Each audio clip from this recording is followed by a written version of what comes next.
This land is your land. This land is my land. Hi, this is Heartstock Radio. I'm Carol Murphy, your host. And this evening, our guest is Mobolaji Olambiwonnu. I was practicing this, I swear. Mobolaji Olambiwonnu. And Mobolaji has a very interesting and timely story and conversation that he's going to share with us here in just a moment. Also, remember that we are on Facebook. You can always find who our guest is going to be up next and our previously recorded programs there.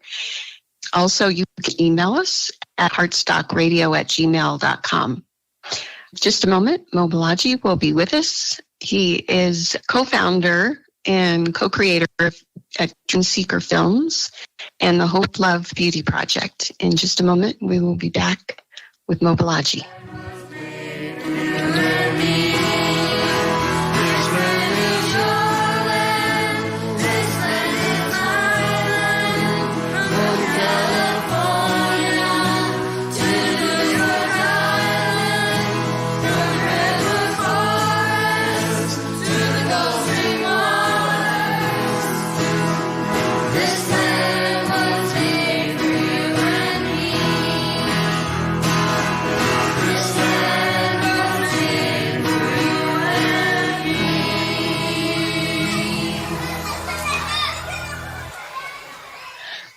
Hello, this is Heartstock Radio. I'm your host, Carol Murphy. Grant is manning the board, and we're so thankful that you're here and that you get to take part in our guest today, who is Mobolaji Olambiwonnu of Dreamseeker Films and the Hope, Love, Beauty Project. Hi, Mobolaji. How are you? Hi, Carol. Thank you for having me. Thank you so much for being on the air with us here today. So, tell our listeners just a little brief intro here. What is Dreamseeker Films and the Hope, Love, Beauty Project, please? Dreamseeker Media is my media company that does, anything from documentaries to corporate videos to films, etc. And the Hope, Love, and Beauty Project is one of the projects under Dreamseeker Media, which is designed to look at how people find hope in the midst of tragedy. And then underneath the Hope, Love, and Beauty Project is my film, Ferguson Rises, which I believe is what we're going to talk about today. Indeed. Before we get into the nuts and bolts of what you're doing at Dreamseeker Media, let's talk about you. You have a very fascinating story yourself. Can you talk about that a little bit? Where you grew up, when you came to the United States, some of the things that have occurred and happened in your life that have influenced the journey that you've set your feet on currently? Sure. Let's see if I can do that briefly. Take your time. Thank you. I came to the United States when I was 9 years old in the 80s. And at that time, there was no internet, of course, which a lot of younger people are not familiar with. In which case, coming from Nigeria, West Africa, at that time, it was very challenging to get people to really understand where I came from, understand my cultural background, and understand me in general. I had an accent, so I didn't sound anything like I sound now. Can you still do that accent, Mobolaji? I don't know. I don't know how to do a 9-year-old boy's accent, but I can, because I don't know what I sounded like at 9. But I think I can do the adult version of the accent, but not the 9-year-old version of the accent. Sure, I can do it. I don't even know if I'm that good at it anymore. I practice so hard at losing my accent and fitting in that now.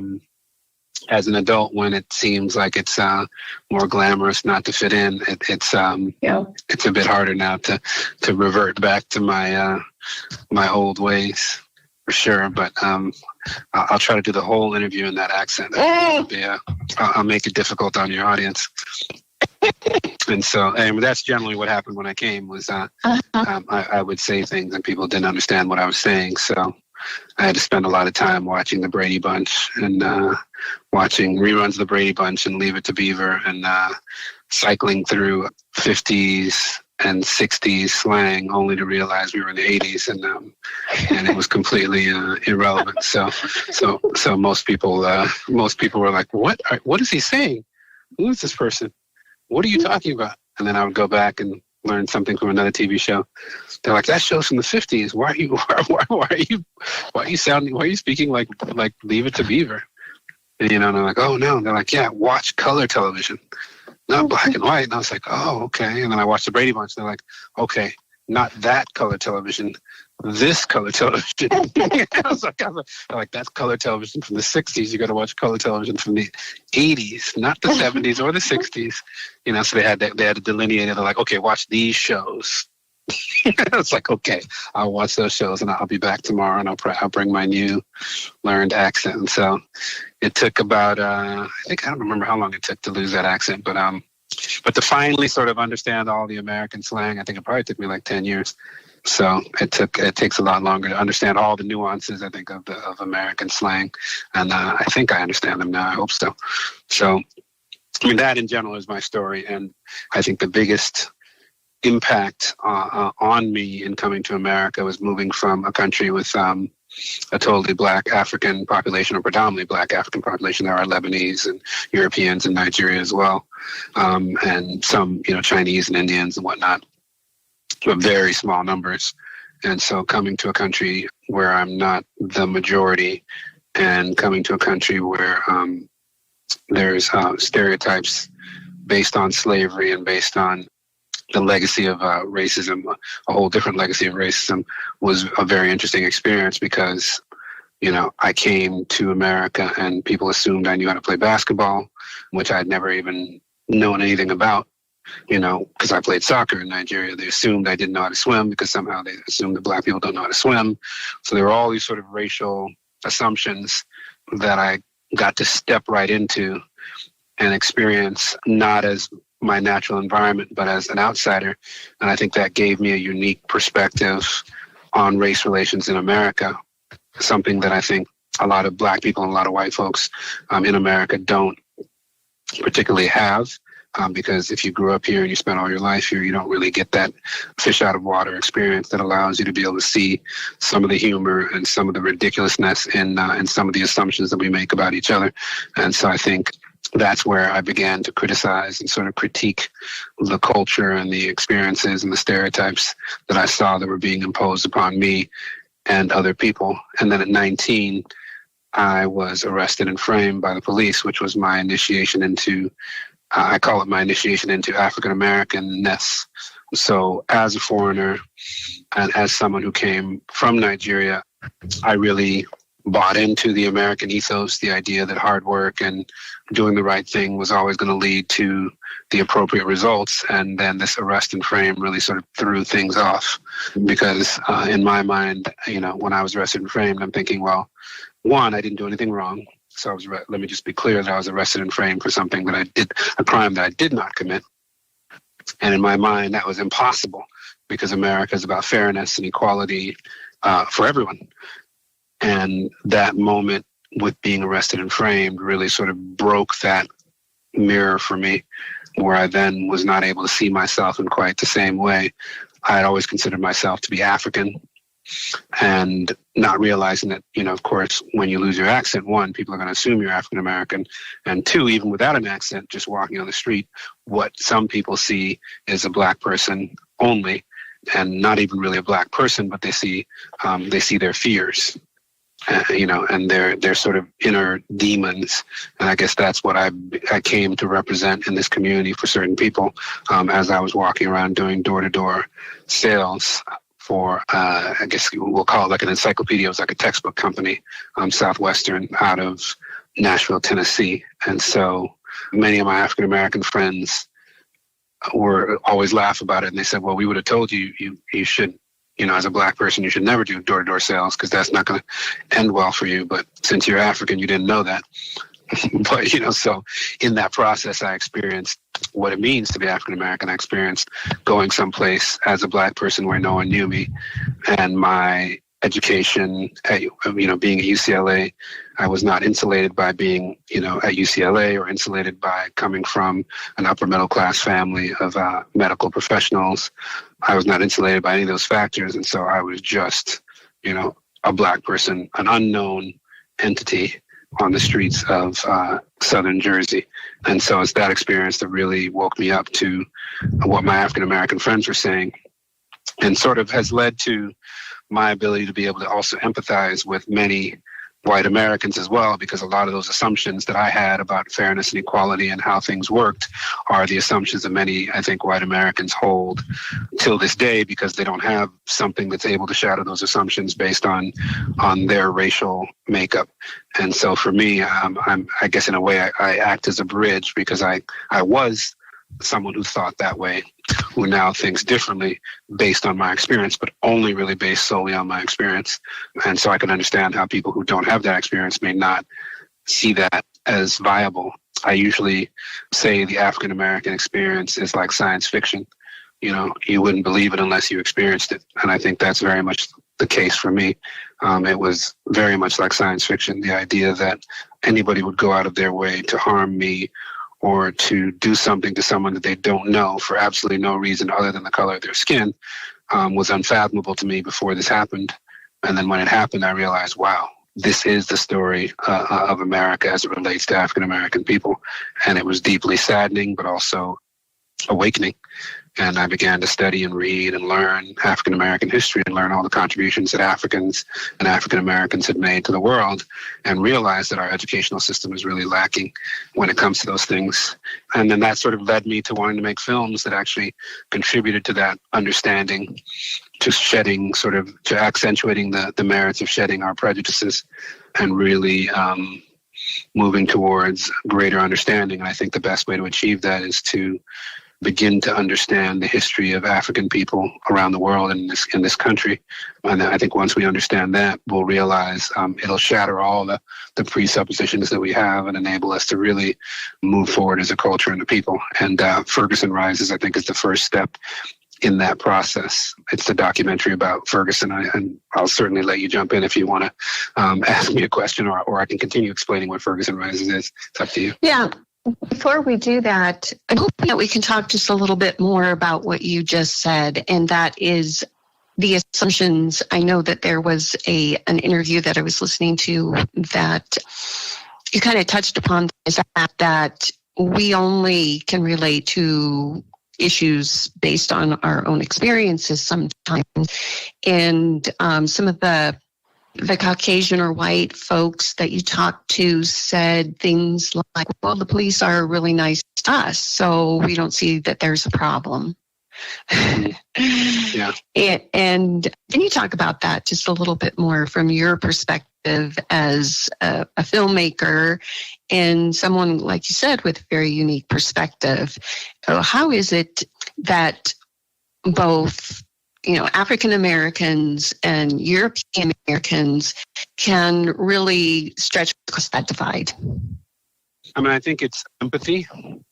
Number one, it starts with empathy, and it also starts with belief, like believing someone when they tell you what their experience is. I mean, I think women experience this, a lot, where men will downplay the sort of experiences that you have.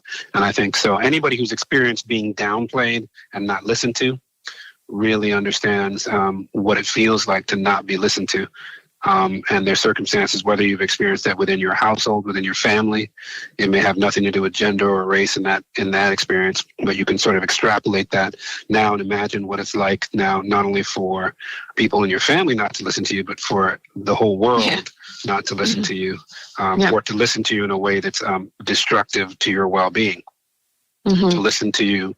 Listen to you as a threat, in a sense. And so I think that's what I learned through my experience doing door-to-door sales. Is I had no idea that this world existed in that way, and I don't know how I made it till 19 without that experience. I mean, I had some other racial experiences growing up for sure, but I always saw it as an individual thing, not as a systemic thing.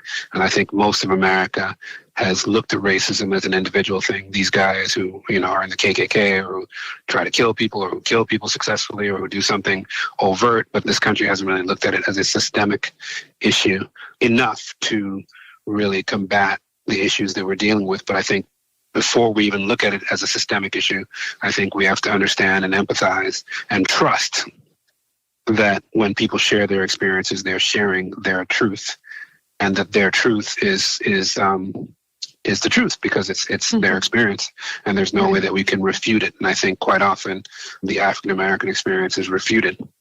And I experienced that even with my African American friends. I would say, "Oh no, the police didn't stop you because you're black. They stopped you because you have your hat on backwards. They stopped you because you're sagging your pants. They stopped you because you look, whatever." And so this is something I would say until I was arrested and framed. So I totally get it when I hear European Americans or white Americans say that, because I said all those things myself. And it's completely out of ignorance for the experiences that these folks have, and their ability to be able to judge and discern the difference between discrimination and something that you caused yourself. And I think women know this very well, right? As well. Like, did you cause someone to attack you because you wore a short dress, or is that person at fault for attacking you because they attacked you? You know what I'm saying? Yeah. So go ahead. Mm-hmm. Let's go ahead and take our midway break here, and in just a moment we will be back with Mobolaji and continue our discussion. Yeah. This is Hard Stock. We'll be right back.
This is Hot Stock Radio. I'm your host, Earl Murphy. Our guest today, Mobolaji Olambiwonnu. Hi again, Mobolaji. Hi. We were just talking about Ferguson Rises and Hope, Love, Beauty Project. Please share with our listeners a little bit about the show. What's your mission? What's your objective? We already talked about that just a little bit more, but maybe you could go more in depth about that. Sure. Ferguson Rises is a documentary about the community of Ferguson that sort of became the flashpoint for the modern day civil rights movement. In essence, the Selma of our times. I think history in 20 years or so will, or more, will look back on this moment, on the murder of Mike Brown and the killing of Mike Brown, and see it as the birthplace of a new civil rights movement. Certainly it was the birthplace of Black Lives Matter. They were actually birthed after the killing of Trayvon Martin, but they really sort of took up steam after the killing of Michael Brown and organizing around that killing. So this film is not about Black Lives Matter specifically. It's about the community and the varying views about the murder of Michael Brown and how we might be able to move forward. So the goal of the film is really essentially to look at how we can find potentially hope, love, and beauty in the midst of tragedy. How do we find healing as a nation, as a community? It's not so much an overt message in the film, but it's sort of the subtext, because we interview people from all different backgrounds and different perspectives, whether they're conservatives, white, black, et cetera. We interview those folks and really talk about what their understandings are of the events. And most importantly, even though we do have a specific perspective on it, we respect all individuals who we interview as human beings, as three-dimensional characters. So there's no clear set of villains per se. I don't believe in a black and white. That's no pun intended. But a black and white approach to the world. I mean, I think everybody is much more nuanced than they're given credit for. Even the white supremacist person, as angry as this will probably make some people for me to say, but even the white supremacist person has a reason for doing what they're doing, and they believe that that's the right thing to do. So it doesn't mean I agree with it. It doesn't mean I'm certainly safe in their presence, but there is, I think, in all people, a desire to do something good in the world and contribute, even if on the surface it looks violent, even if on the surface it looks like it's the antithesis of what we believe society needs. I think everybody does have that underlying intention, with the exception, of course, of sociopaths and psychopaths who may not have the capacity for empathy on any level. And so, but with the exception of those folks, I think we all have that. And I think what I did and how I approached going to Ferguson was listening to people in a way that I felt was constructive. And I think part of listening to people in a constructive way is listening for what their positive underlying intention is. This is something I learned from a lot of transformational work that I've done, and so also conflict resolution work, is that while on the surface you may hear one thing, there's a subtext, and there's a positive subtext, and there's a way in which you can listen past all the anger, past all the upset, and listen for the positive subtext. And in doing that, you can transform the conversation, you can transform people's lives. And it literally takes about 30 seconds to really, if you listen properly, to actually transform the subtext and to really get what people's true commitment is. And I think what I witnessed on the ground in Ferguson is that the protesters who are a mix of white and black, let's just be clear, there's a sense that these protesters at that time, and even now sometimes, are just sort of these radical black folks, but the protesters are a mix of different ethnicities now, and back then they were also a mix of different ethnicities. Even though Missouri is mostly a black and white city, they were mixtures of black and white people and some other smatterings of other ethnic groups as well that participated in the protests. But to summarize what I was saying, the protesters and the people who believe they were against the protesters, I think really want the same thing. And I think ultimately what they want is a community that works for everyone. And I think there are some individuals, maybe who don't want a community that works for everyone, but I think those are very few people. Those are few and far between. I think most people want a community that works for everyone. And the protesters want to see the community change so it works for everyone. And many of the white residents who are conservative want to see the community stay the same for the most part because they felt it worked for everyone. But I think underlying that need to see it stay the same was because they felt it worked, and because they felt it worked for everyone. So I think in order to have a conversation and demonstrate that it doesn't work for everyone to logical people and to caring people, I think you can do that. You can have that conversation if you do it in the right way and if you listen in the right way in particular and reflect back that positive underlying intention. And so that's how we were able to have breakthroughs in our conversations with people and really get at their humanity. And hopefully the film is a representation of all the different people and different perspectives. And, right now we're still, of course, raising the last little bit of funds to make that happen, to finish the last bit of the film. But we're probably within a month and a half, 2 months away from finishing the film. And the goal is to get it out before the election. So that way we can begin to have this dialogue in a constructive fashion but before we go into the election, and hopefully then transform something on the other end of the election as well that makes the country a better place for all of us who live here. And you have a whole team of people that have been with you, some of them from the very beginning. Anybody that you'd like to mention and how they've contributed to the production? Sure. Wonderful question. I don't get asked that often enough, and I guess I need to interject and put that in the conversation. There have been a lot of people that have sort of held me up, and in particular, the people who were most instrumental were the ones that were there in the beginning, because that was the time when I had the most doubt, and that was the time when I thought, okay, am I crazy? Am I going to start spending money on something that sounds hokey, like a Hope, Love, and Beauty project, and how's that going to be seen by the world? And so being able to talk to my wife and have her support, being able to talk to my wife and producer, rather, I should say, Daisy Moan, and get that support from her, I think was really important. And then being able to also get that support from my other producer, Tanae Seabrook, that's how it all began. And my cinematographer, of course, there was the four of us in the beginning, sort of starting this conversation in Watts, ironically enough. It didn't begin in Ferguson. It actually began with us in Watts, shooting at the Jordan Downs housing projects and asking people, the Jordan Downs housing projects, which is in South Los Angeles, what gives them hope, what they love, what they find beautiful. And we did this to sort of create a counter narrative to the standard narrative that we have about the projects, the standard narrative we have about South LA. And we wanted to discover for ourselves if there was actually something good about living in the projects. And through that experience, we discovered all the good things that people experienced in the midst of all the tragedy that occurs in the projects. We also discovered those good things. And I think it's important to have that perspective on life, and important to have that perspective to sort of inspire us to keep moving forward and to keep participating in daily life and in daily struggle. And so what happened initially that got this Ferguson project started was Michael Brown was killed, for one, while we were shooting in Watts. And then at that point, my wife was also 7 months pregnant. And it occurred to me that somewhere in the future, this son of mine that was about to be born would ask me the question. He would say, "What did you do when all this was going on?" And I didn't want to turn around, 15 years from that point and say I did nothing. And so I felt like it was incumbent upon me to have an answer to that question, and not only to have an answer, but to have an answer that reshaped and recontextualized his experience of self, his sense of self as a Black child in America, in a way that enabled him to live with the tragedy and transcend that tragedy in some way, shape, or form. And I felt like it was incumbent upon me to offer him some level of hope, and to offer other people's children some level of hope as well.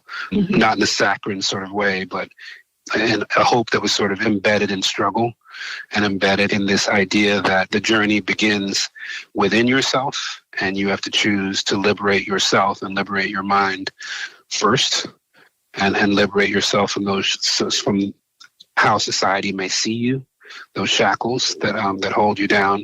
And in that way, once you liberate yourself, you're already free. And it doesn't really matter what happens on the outside.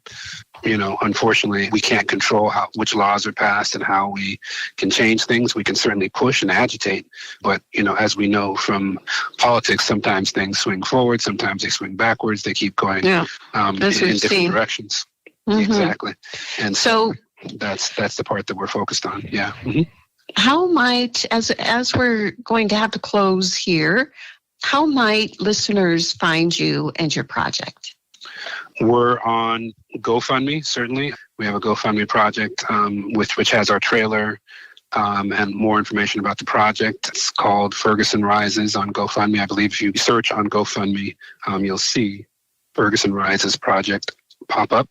I could obviously pass on a link, and it could be added, I guess, at some point to your website. But yeah, we're there, and we are in the process. We're in the trenches, raising the money to really create this awareness and to really contribute. So hopefully that will turn out well in the next couple of months, and we'll finish everything on time. So that's what our hope is. Thank you so much for being on the Heartstock Mobolaji and the work that you're doing. Thank you. Appreciate it. And as usual, we will be back next week. Heartstock, I'm your host, Carol Murphy. Peace.